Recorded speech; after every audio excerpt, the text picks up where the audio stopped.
All right, let's get into it. Today we're doing a deep dive into a document that, well, on the surface it feels like a bit of an uncoupling. Yeah, you could say that. It's titled, What a Boarder Can Learn from Michelle Obama. And I have to admit, when I first saw this in the stack, I paused. I mean, we're talking about a global icon, right? Former First Lady, best-selling author, someone who literally sells out arenas. Right. And we are trying to map her life principles onto the very specific, and let's be honest, often very messy reality of a teenager living in a dorm room.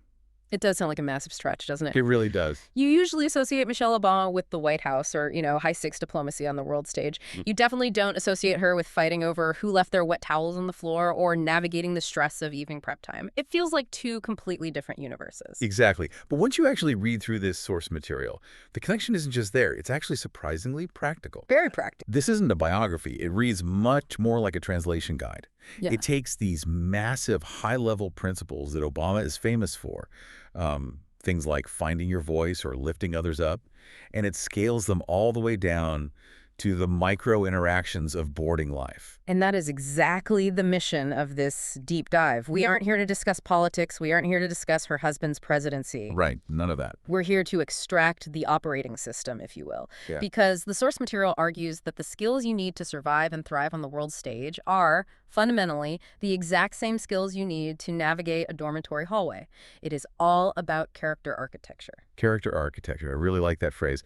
And the document starts with the premise that I think is so important for anyone listening right now who might be stepping into a new environment, or maybe you're sending a kid off to one. It acknowledges that when you walk into a boarding house or any new community, really you aren't a finished product. No, absolutely not. And the text is super explicit about that. It says students arrive in various states. Some are super confident, sure. Right. But many are totally unsure. They are Yeah. still figuring out their identity. The document frames boarding not just as a place where you live, but as a laboratory where you actively build that identity. It's a process. Extremely messy. And this guide is essentially saying, here is a blueprint from someone who built a very sturdy identity starting from absolute scratch. So let's look at the first blueprint in this laboratory. The document kicks off with a section called Your Background versus Your Future. It gives us a snapshot of Michelle Obama's early life, and it is clearly trying to dismantle a specific myth here. The myth of the Head Start. Yes. Because in elite education or boarding environments, there is often a perception, and let's be real, often a reality that success is a result of pedigree. You know, who your parents are, where you came from, how much money is sitting in the bank. Right. The source heavily emphasizes that Michelle Robinson, before she was Obama, did not have that. She grew up in a very small home. She literally shared a room with her brother. That detail about sharing a room, that really jumped out at me. Because if you're a boarder, that is your daily reality. Yeah. You do not have privacy. You are constantly negotiating space with another human being. Oh, yeah. And it's so easy to feel like that's a disadvantage compared to the kids who go home at 3 p.m. to their own massive bedrooms. And that is a feature, not a bug, according to this text.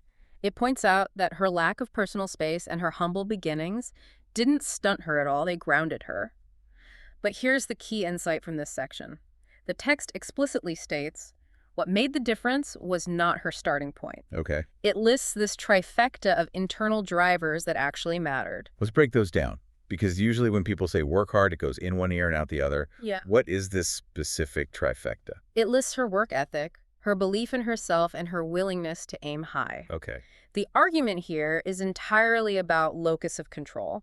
If you believe your success depends on your background, which you obviously can't control, you're helpless. Right, you're just stuck. Exactly. But if you believe it depends on your work ethic, which you absolutely can control, suddenly you have agency. And that leads perfectly to the first big takeaway for the listener, which is your journey is your own. The document warns against the comparison trap. And honestly, in a boarding house, that seems almost impossible to avoid. It's so hard. You are literally sleeping 3 feet away from your competition. You see who is smarter, you see who is richer, who is more athletic.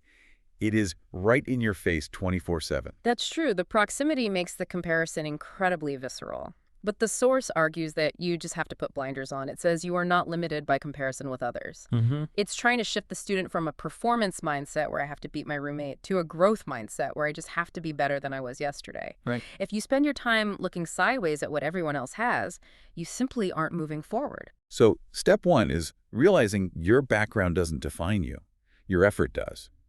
And once you've established that foundation, the document moves to voice. Now, find your voice is one of those phrases that gets thrown around so much it's kind of lost its meaning. Oh, totally. It usually implies public speaking or just being highly opinionated. Right. It's the debate club definition of voice. Or, the person who always has to have the absolute last word at the dinner table. Exactly. But this source deconstructs that completely. It says, you don't need to be the loudest person to have a voice. I found this really refreshing because, let's be honest, in a dormitory, the loudest kid usually dominates the culture. Or at least it feels like they do. They dominate the noise, not necessarily the culture. That's a great distinction. The text differentiates between noise and signal. It breaks voice down into 3 pillars: being honest, being respectful, and being brave enough to speak. It is about the quality of the contribution. You can be the quietest person in the room, but if you speak up when it actually matters, that is voice. Let's look at the practical examples it lists, because they are very specific to student life. It mentions sharing your ideas and standing up for what is right, standard stuff. But then it lists asking for help. That is the most counterintuitive one, isn't it? Deeply. How is asking for help an expression of voice? Because usually we think of asking for help as a weakness or a lack of voice. It feels like admitting defeat. Well, think about the vulnerability required to actually do that. Okay. In a boarding context, you are often trying so hard to project competence. You want to look like you have it all together. To raise your hand or to go to a housemaster or a teacher and say, I am drowning or I do not understand this math problem, that is a bold assertion of your needs. Wow. It is you advocating for your own education. That is voice. That is a really powerful reframe. It changes, I'm stupid to I'm advocating for myself. Precisely. It's saying, my understanding is important enough that I'm going to interrupt the flow of this room to get clarity.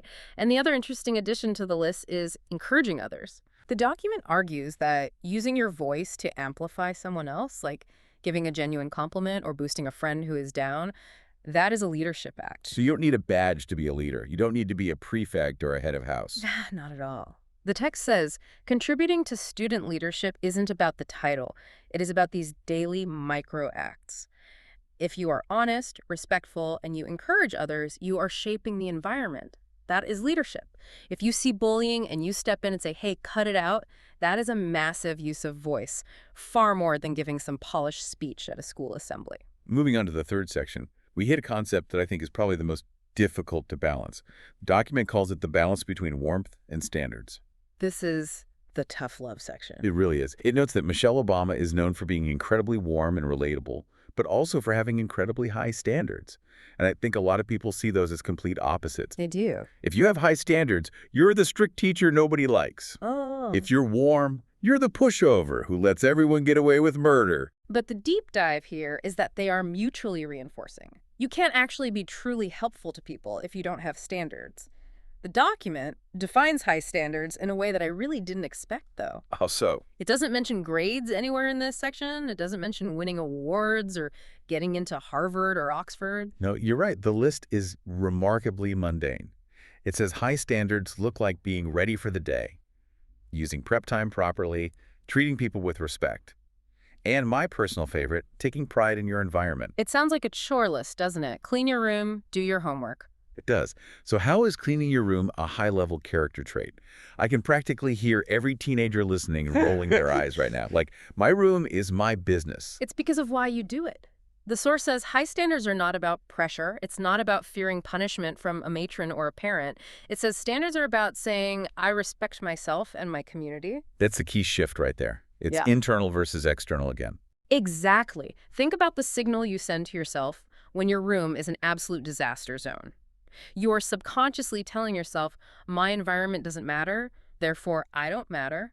When you make your bed, You are accomplishing the first task of the day. You are engaging in a concrete act of self-respect. It reminds me of that phrase, how you do anything is how you do everything. That is exactly the sentiment. The text says she carried herself with dignity and took responsibility for her role. Right. For a boarder, your role is being a student and a roommate. If you treat your evening prep time as a joke, scrolling on your phone when you should be working, you are actively disrespecting your own potential. You're saying, my future isn't worth focusing on for this 1 hour. That's a heavy realization. It takes the boring, annoying rules of school and give them an actual moral weight. It's not about authority anymore. It's about dignity. And that connects perfectly back to the warmth side of the equation. You can hold yourself to these high standards like being on time, being tidy, while still being kind and open to the people around you. They aren't mutually exclusive. Right. In fact, the document suggests that having your own act together is what actually allows you to be there for others. If your life is chaotic, you consume everyone else's energy. If you're organized and disciplined, you have a surplus. You can give energy back. Which bridges us perfectly to Section 4, Leadership and Lifting Others. This section centers on probably the most famous quote associated with Michelle Obama. When you've worked hard and done well, reach back and help others. Reach back. It is such a kinetic, visual phrase. It implies movement. It implies that you are climbing a ladder, but you aren't just staring up at the next rung. It fundamentally challenges the traditional hierarchy of a school. How so? Well, in a lot of schools, the seniors or the popular kids are at the top of the pyramid looking down. This model says, no, if you are at the top, your primary job, your actual responsibility is to turn around and pull the next person up. The document defines leadership here so clearly. It says leadership is not about being above others. It is about bringing others with you. But let's play devil's advocate for a second here. Schools are intensely competitive. You are competing for university spots, for grades, for spots on the first team sports squad. Is it really realistic to ask students to lift others up when they're technically competing against them? It's a totally valid question. It's what we call the scarcity mindset, the idea that there's only one pie, so I need to grab the biggest slice before you do. Exactly. But this document is pushing an abundance mindset. It suggests that success in this environment isn't a zero-sum game. How does that work in practice, though? If I spend my evening helping you study, and then you get the A and I get the B, didn't I just lose?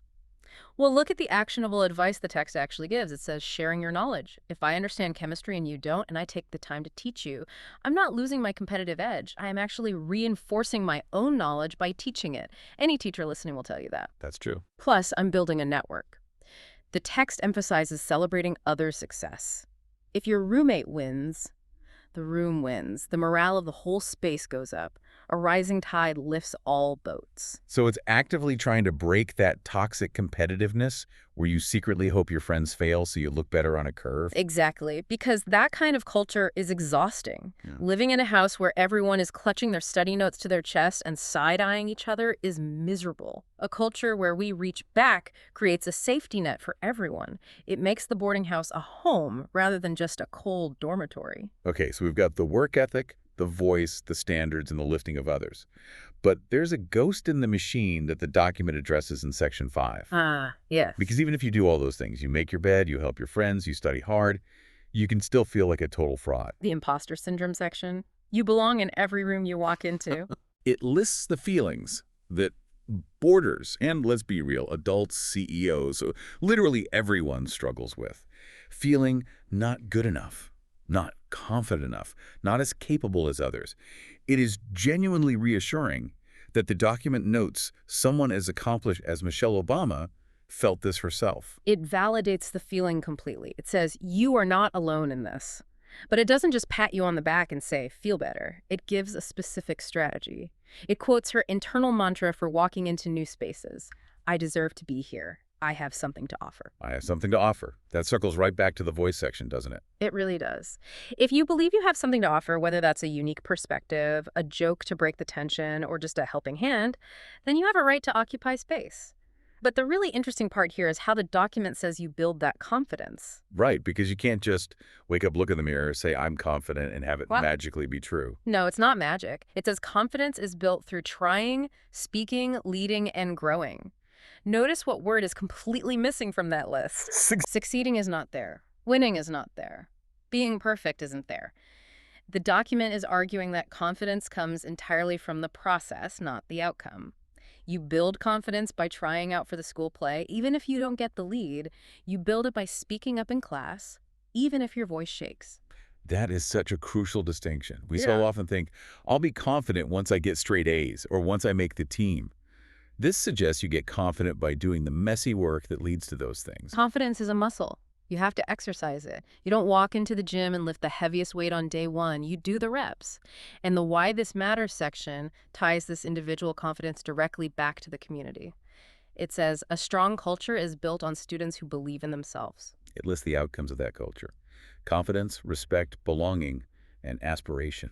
I love that word in this context. Aspiration. It's powerful. If I see you succeeding and being authentic, struggling, trying, and eventually getting there, it makes me want to aspire to that too. It creates this contagious energy in the house. So we've dissected the what and the how. The document wraps up with a final thought for boarders, and it's a bit of a call to action. It starts with a very empowering statement. It says, you don't have to wait until you are older to become the person you want to be. That's a big one. Yeah. I think as students, you're so often told, one day, when you enter the real world, things will matter. This text says, no, this is the real world right now. You can start now. That's the line. You don't have to wait for graduation. You don't have to wait for a fancy job title. You can start practicing these character traits at breakfast tomorrow morning. The list of how to start is basically a summary of our entire conversation today. Work hard, be kind, speak up, support others, carry yourself with pride. They are simple concepts, but they require incredibly difficult execution. It requires consistency. It is so easy to be kind when things are going great. It's really hard to be kind when you're tired, you're stressed, and you have a massive exam the next day. Right. That is exactly when the standard kicks in. And that brings us to the final synthesis, the so what of it all. Why does this actually matter? The document concludes that success isn't just about what you achieve on paper. Right. It redefines success entirely. It says success is about who you become, how you treat people, and how you use your opportunities to help others grow. That is a fundamental shift from the metrics we usually use to judge schools and students. We judge them by test scores and university placements. This judges them by human output. And that is why the text argues that boarding life is this unique, almost unprecedented opportunity. It says boarding life gives you the chance to practice that every single day. You aren't just practicing algebra or history, you are practicing who you are. Every single interaction is a rep. Every time you tidy your room, every time you help a first-year student find their way, every time you admit you made a mistake to a teacher, those are reps. You are building the muscle memory of being a good person. That is a fantastic way to look at it. It stops being about just following the school rules so you don't get detention, and it starts being about training for life. The boarding house isn't just a place to sleep. It's a simulator for the real world. Exactly. And if you follow this roadmap, the overarching argument is that you won't just be a good student, you will be a good citizen. You'll be someone who naturally belongs in any room they walk into, whether that's a university seminar, a corporate boardroom, or just a community center. So for you listening, whether you're currently sitting in a dorm room listening to this, or you're just navigating your own community at whatever stage of life, the message from this deep dive is clear. You have the tools. You don't need to be born into the right family. You don't need to be the loudest person in the room. You just need to respect yourself, reach back to help the person behind you, and just keep showing up. And remember that mantra, I deserve to be here. I have something to offer. It has been an absolute pleasure unpacking this one. It really proves that wisdom is entirely transferable, from the White House straight to the boarding house. Absolutely. But before we wrap up, I want to leave you with a final thought to mull over. We've talked a lot about boarding life as a practice ground for character. But what if the true test of your education isn't the diploma you walk away with on stage, but the exact condition you leave your empty room in on the very last day? Think about what that final unseen act says about who you've practiced being when nobody is watching anymore. Wow. That's a great question. Something to chew on. A huge thank you to the source material for giving us this incredible roadmap today. For everyone listening, thanks for being part of the deep dive. We'll catch you on the next one. Take care.